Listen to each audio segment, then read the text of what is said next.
Ahora vamos a ver un segundo caso, ¿vale? Imagino lo complicado que es, con una empresa del calibre y del tamaño de Telefónica de España, el poder abordar un proyecto como el que va a contar Pilar, ¿vale? Pilar Serrano es la directora de calidad de Telefónica y me ha dicho que va a contar una historia de amor. Así que yo pondría... Sí, la verdad es que sí. Voy a contar una historia de amor entre mi equipo, que ha venido aquí una representación de ellos, Fuensanta, Cristina, Alicia y José, y yo, porque en julio del 2012 pues sufrí un flechazo. Sufrí un flechazo con ellos, no sé si ellos también conmigo, y lo que os voy a contar es una experiencia personal. Es la experiencia personal de un equipo que con un perfil estadístico, con un perfil riguroso, pero también con un perfil humanista.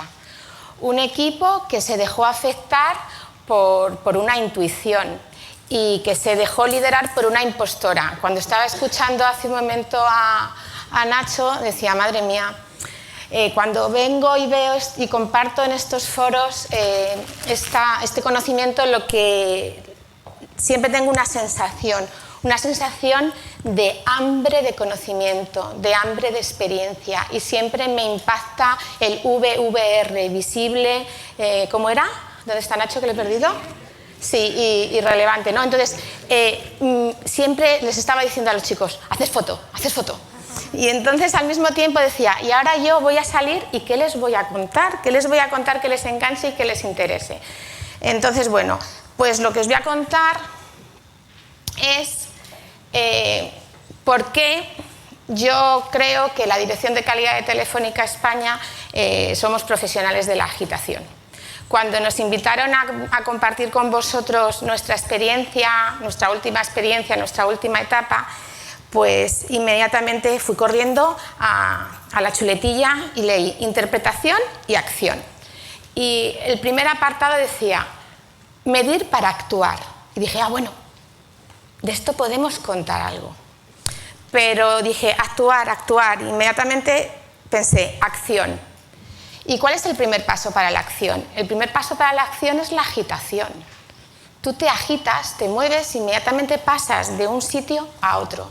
Te mueves tú, cambia tu perímetro y empieza una onda expansiva y empieza un cambio. Entonces, yo ya lo venía notando en la piel, pero me di cuenta que realmente lo que nos define como equipo es que somos agitadores y que hemos empezado un movimiento de agitación dentro de la organización.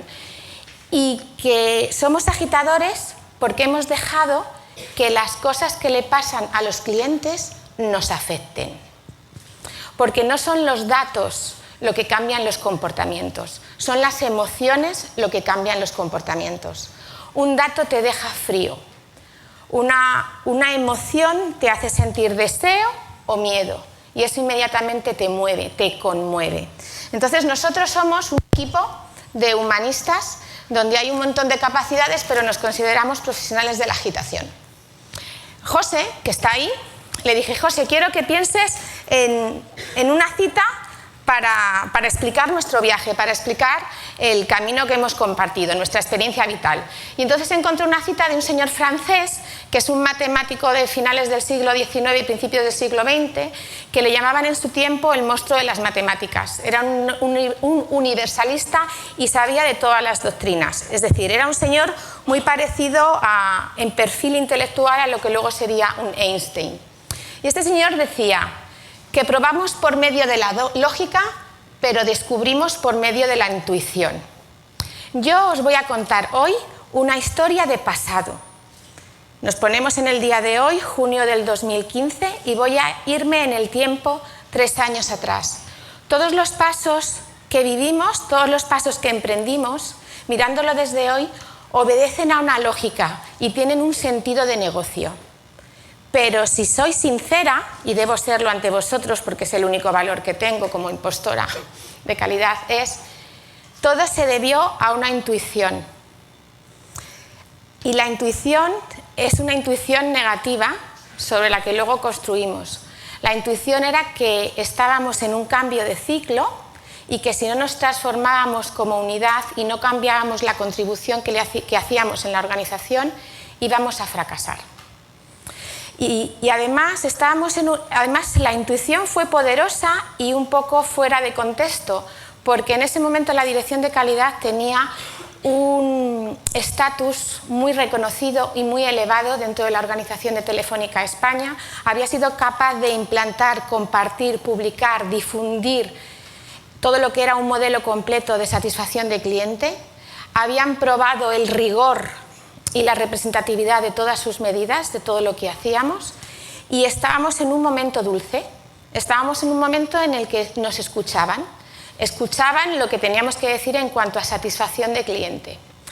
Pero la intuición nos decía que teníamos que cambiar y que jugar en otro nivel de juego, que no nos veíamos siendo capaces de ir al comité de dirección de Telefónica España, sentarnos con el presidente y el primer nivel de ejecutivos, a contarles en el mes 2 cómo la satisfacción había cambiado a nivel del segundo decimal. ¿Entendéis ese momento? ¿Cómo explicas hoy que 8,15 y el mes pasado eran 8,17? ¿Qué historia construyes alrededor de una modificación de 0,02 en la medida? Nos sentíamos incapaces de ser capaces de mantener la atención de las personas que nos escuchaban. Entonces teníamos la intuición de que estábamos en un momento dulce, pero nos podíamos despistar y caer en la irrelevancia e inmediatamente ser descontados de la ecuación. Y entonces, ¿qué nos pasó? Pues que nos vinimos arriba. Este equipo humano, este estado de ánimo se vino arriba y lo que dijimos es que teníamos que trascender de la función y pensar en términos de misión. ¿Qué es función? Pues si tú te vas a distintos diccionarios, la función tiene que ver con capacidad, tiene que ver con atribución, tiene que ver con desarrollo de actividades y tareas.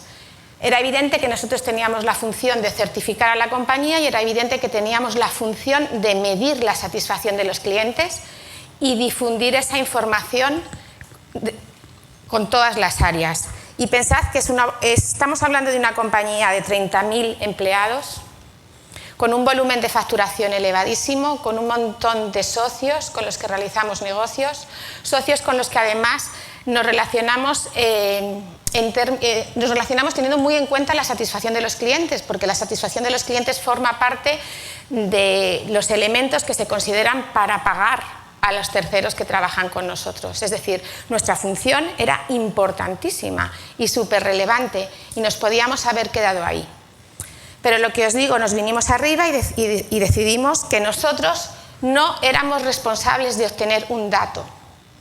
Pasamos de la función a la misión, y la misión entendida como un deber moral. Y nos dimos a nosotros mismos, este equipo se dio a sí mismo la misión de garantizar la satisfacción de los clientes. Nosotros ya no solo medíamos, sino que teníamos la ambición de impactar en la toma de decisiones de nuestros compañeros. Nosotros no teníamos responsabilidades ejecutivas, pero aprovechamos la capacidad que teníamos de ser escuchados en los distintos comités y en los distintos foros. Y entonces lo que hicimos fue eso, venirnos arriba. Y nos repetimos muchísimo esa frase que está ahí entre comillas, nos repetimos un mantra. Y el mantra que nos repetíamos cada vez que nos sentábamos en las reuniones para compartir los datos de satisfacción y las medidas, el dato que nos repetíamos es que el dato es el comienzo del camino, no es el destino. Pasábamos, muchos modelos estadísticos, mucha investigación cuantitativa, mucha investigación cualitativa, un modelo completo, riguroso, design thinking, métodos tradicionales, absolutamente lo teníamos todo en la costelera, pero el dato nos dejaba delante de un precipicio que teníamos la ambición de superar. Y entonces nos dimos a nosotros mismos un rol, el rol de juglares o trovadores. Decidimos que íbamos a empezar a contar historias, tanto en el comité de dirección como en el resto de las reuniones y en el resto de las interfaces que manteníamos. Y entonces, ¿qué es lo que sucedió? Que la era del rigor, donde teníamos claramente el respeto de la organización y donde éramos capaces de obtener información de nuestros clientes, compartirla con todos los demás, pues decidimos que teníamos que salirnos de explicar desde un modelo y que teníamos que ser capaces de emocionar. Y entonces empezamos con la era de la provocación. ¿Y qué es lo primero que hicimos? Pues lo primero que hicimos fue decidir grabar a nuestros clientes contando historias de insatisfacción. Grabamos a nuestros clientes de empresas contando por qué estaban descontentos con su relación con nosotros. Y entonces decidimos estos vídeos subirlos al comité de dirección. Entonces subimos el vídeo, le dimos al play y nos prestaron mucha atención. Fue una situación un poco especial, diferente, no respondía a una petición, tomamos muchísimo riesgo, pero la verdad es que eso cambió completamente el rumbo de nuestro destino y también el rumbo del destino de la compañía en términos de orientación al cliente, porque lo que sucedió es que incomodamos profundamente al auditorio. Les agitamos e inmediatamente actuaron y en el fondo nos hicieron corresponsables de hacer que esas situaciones cambiasen y nos dieron chance, tuvimos muchísima atención. Y eso encendió también una mecha en nuestro presidente, que nos pasaba un poco parecido a lo de Nacho. Nuestro presidente es súper creyente de la calidad y de hecho nuestra función depende del staff de presidencia. Somos independientes a todas las áreas operativas, tanto comerciales como técnicas, y yo creo que eso es una forma de dar un espaldarazo a esta función. Entonces el presidente lo que nos dijo fue: quiero que me digáis si los planes comerciales y los planes operativos que tenemos puestos en marcha son los que debemos tener para mejorar la satisfacción de nuestros clientes. En concreto nos dijo para eliminar los clientes insatisfechos, porque no teníamos un problema de satisfacción, teníamos un problema de querer maximizar la satisfacción y eliminar de todo punto los impactos negativos que nuestras operaciones causaban en los clientes. Cuando nuestro presidente nos hizo esa pregunta, lo que hizo fue reforzarnos y empoderarnos mucho más en ese camino que habíamos iniciado. Y entonces lo que hicimos fue pasar a la era de la acción. Y para pasar a la era de la acción nos dimos cuenta que teníamos que hablar en el idioma en el que el resto de gestores de la organización hablaban. Que si nosotros íbamos a contar el diseño estratégico, diseño conceptual y diseño detallado, pues que nuestra audiencia iba a escuchar sinónimos y que no íbamos a ser capaces de enganchar. Entonces recurrimos a una capacidad muy poderosa que tienen los KPIs. Tú a los datos los torturas y los torturas y los torturas y terminan cantando. Solamente es cuestión de arrinconar el KPI hasta que el KPI te dice lo que quieres oír. Y entonces lo que hicimos fue combinar la información de gestión con las historias de cliente y nos inventamos un término de estar por casa que es la información humanizada de gestión. ¿Y en qué consiste eso? Pues esto consiste en que tú escuchas llamadas del call center y escuchas a un señor que le hemos cortado el teléfono móvil porque ha dejado de pagar una factura de 1,25 euros. No tenemos productos de 1,25 euros. Este señor, ¿cómo ha podido dejar impagada una factura de 1,25 euros? ¿Y cómo hemos podido cometer la tropelía de cortarle el teléfono, de dejarle sin servicio?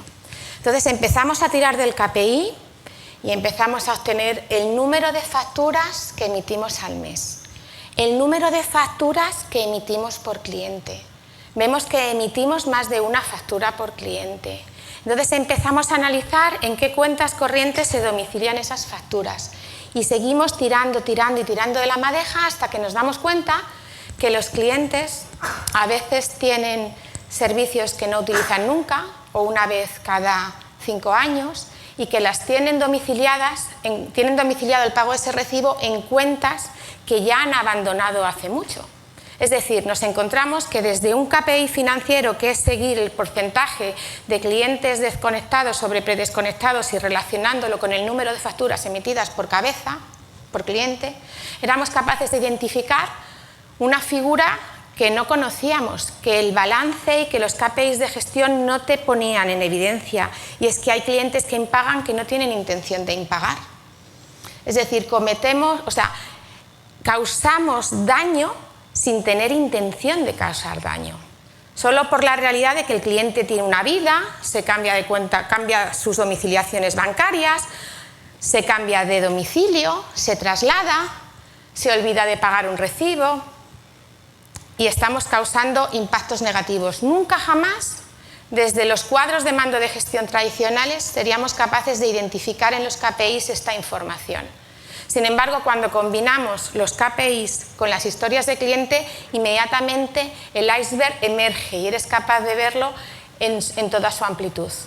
Ahí conseguimos, en la era de la acción, conseguimos levantar fondos,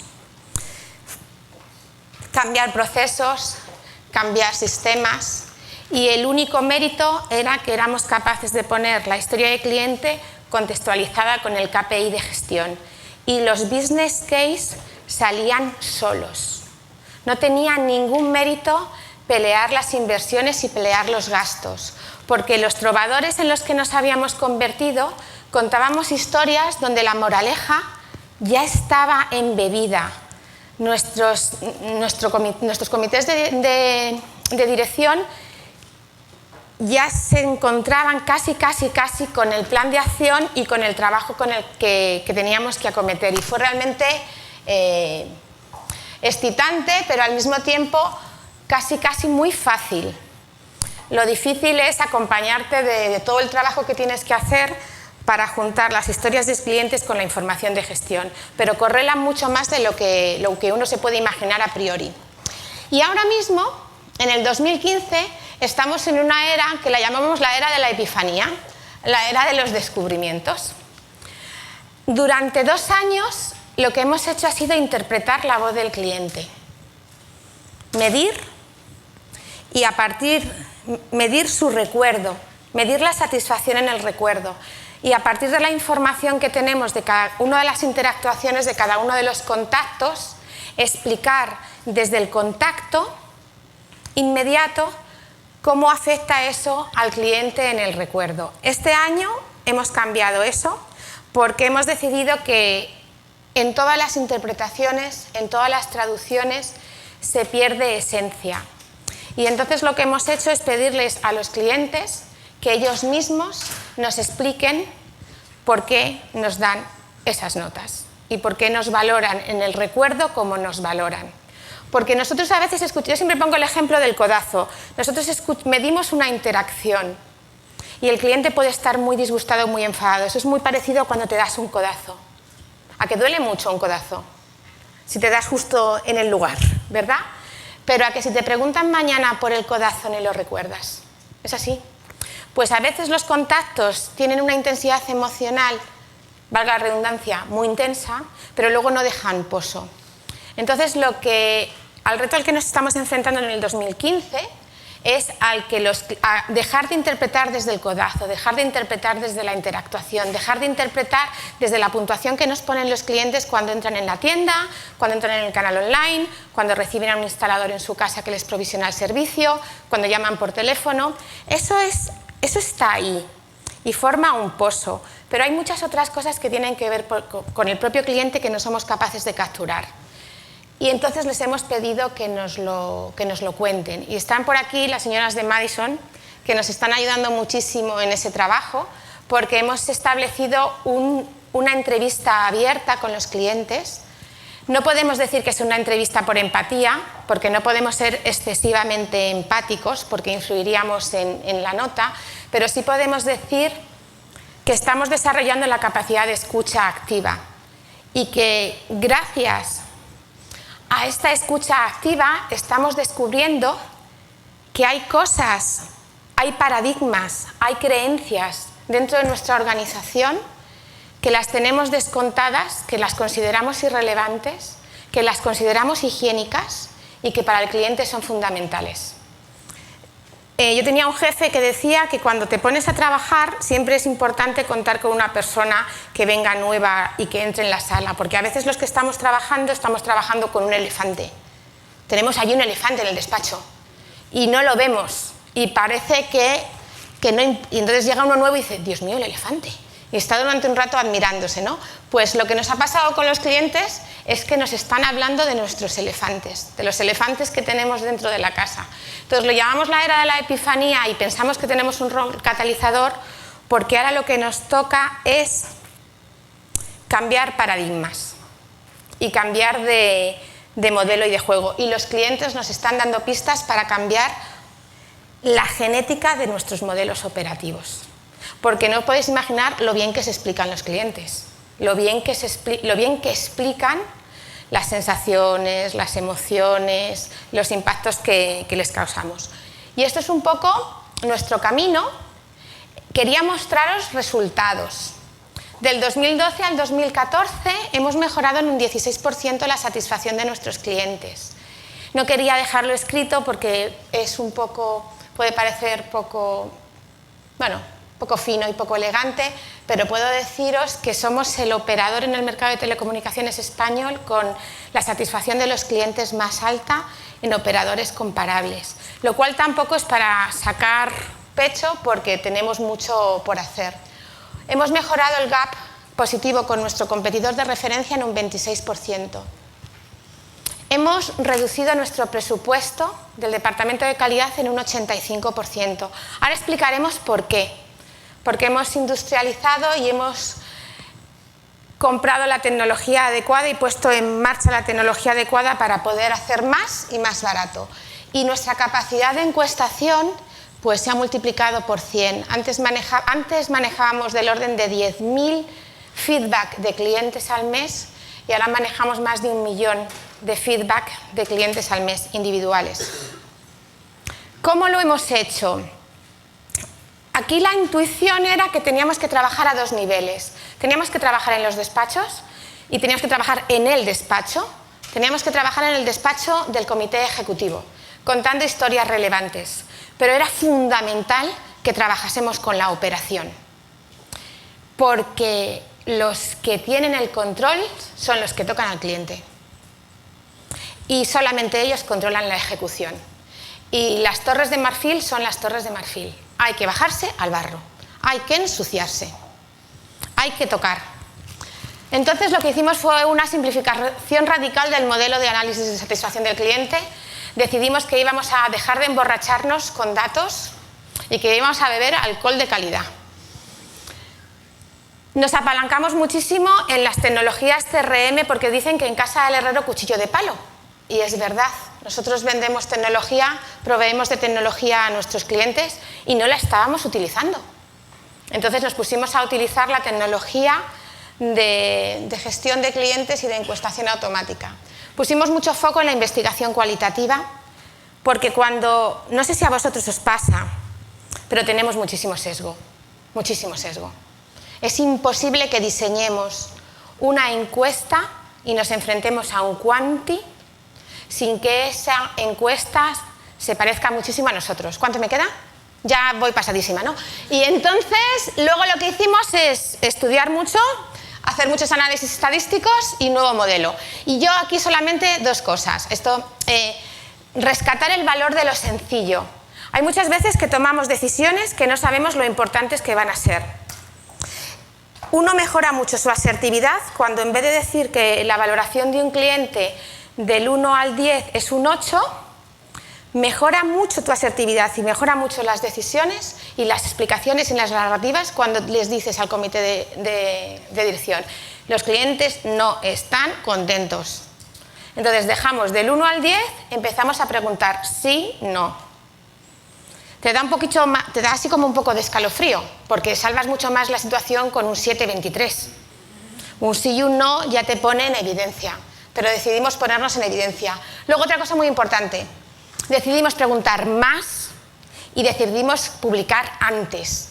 Entonces, pasamos de datos representativos significativos a los 15 días a preguntar a todos los clientes que llaman al call center, a todos los clientes que entran a las tiendas, a todos, y a publicar el día siguiente. De tal manera que nos ganamos a la operación, porque la operación, si el lunes no salen los informes o si hoy no han salido los informes, nos están llamando, porque hacen gestión de la dispersión y nos hicimos relevantes para la operación. Luego también pues agitamos a los empleados, cambiamos la formación y pasó a ser una formación experiencial, pero no formación de laboratorio. No, les llevamos a la calle y les dijimos que tenían que identificar a todos los clientes insatisfechos de su entorno y solventarles el problema. Y las personas que fueron a los cursos se erigieron ellos mismos en la figura de guardianes del cliente. Ya hemos hecho una primera convención para ellos.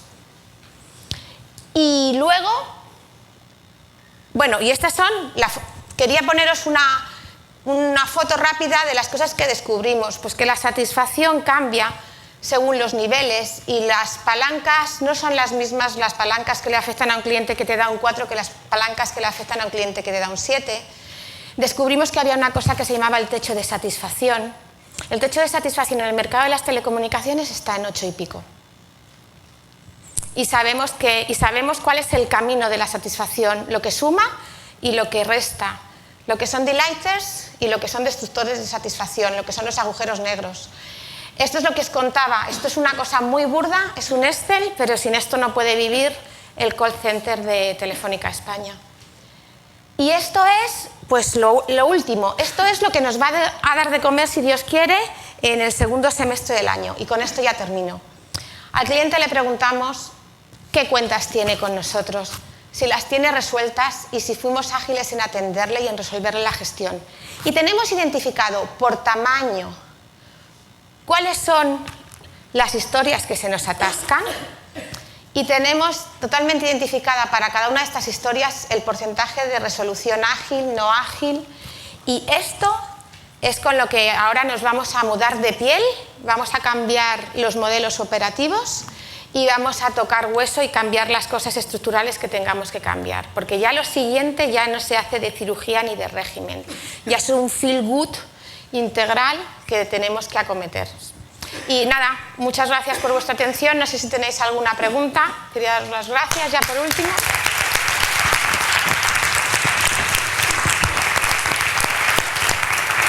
¿Alguna pregunta para Pilar? A mí me gusta mucho una cosa que has dicho, Pilar, y es la dificultad de mantener la tensión con un dato que pasa de 8,15 a 8,17 y la necesidad, por tanto, de contar las historias de los clientes, ¿no? Eso a mí me preocupaba muchísimo. Eso es la razón, ¿verdad?, de todo lo que hemos hecho. ¿A alguno más le pasa esto? ¿A nadie? Os pasaba lo mismo. Cada uno sabe su casa y su librillo y cómo, hasta dónde puede decirle al emperador que está desnudo, ¿no? Y eso es una gestión muy personal. Pero bueno, hay que tenerlo en la cabeza. Y una cosa que quiero deciros, cuando tiras a la piscina, siempre está llena. Y cuando no está llena, el coscorrón es muy pequeño y ha merecido la pena. ¿Quieres decir algo? Sí. Pilar, yo te quería preguntar, has hablado de Telefónica España. ¿Eso quiere decir que a nivel de España tenéis la libertad de decidir lo que vais a hacer, lo que vais a implantar? ¿O os viene muy dado por la matriz? Sí, vamos a ver, nosotros formamos parte de una corporación y tenemos un manual de calidad corporativo que lo que marca son los pilares básicos y que lo que nos permite es compararnos. Es decir, nuestra corporación quiere saber lo que significa un 8 en Brasil y un 7,5 en España. Somos totalmente comparables a nivel de dato porque seguimos las reglas del manual corporativo y somos auditados y todo eso. Lo que sucede es que tenemos un nivel de libertad elevado en cuanto a qué hacemos con esa información y cómo nos movemos. No tenemos un corsé definido. Hacemos intercambio de mejores prácticas y nos contamos las cosas como las hacemos, pero decía Nacho, local que no descentralizado. Pues esto es igual. Mercado, cliente, equipo, si se hace local. Pues muchas gracias.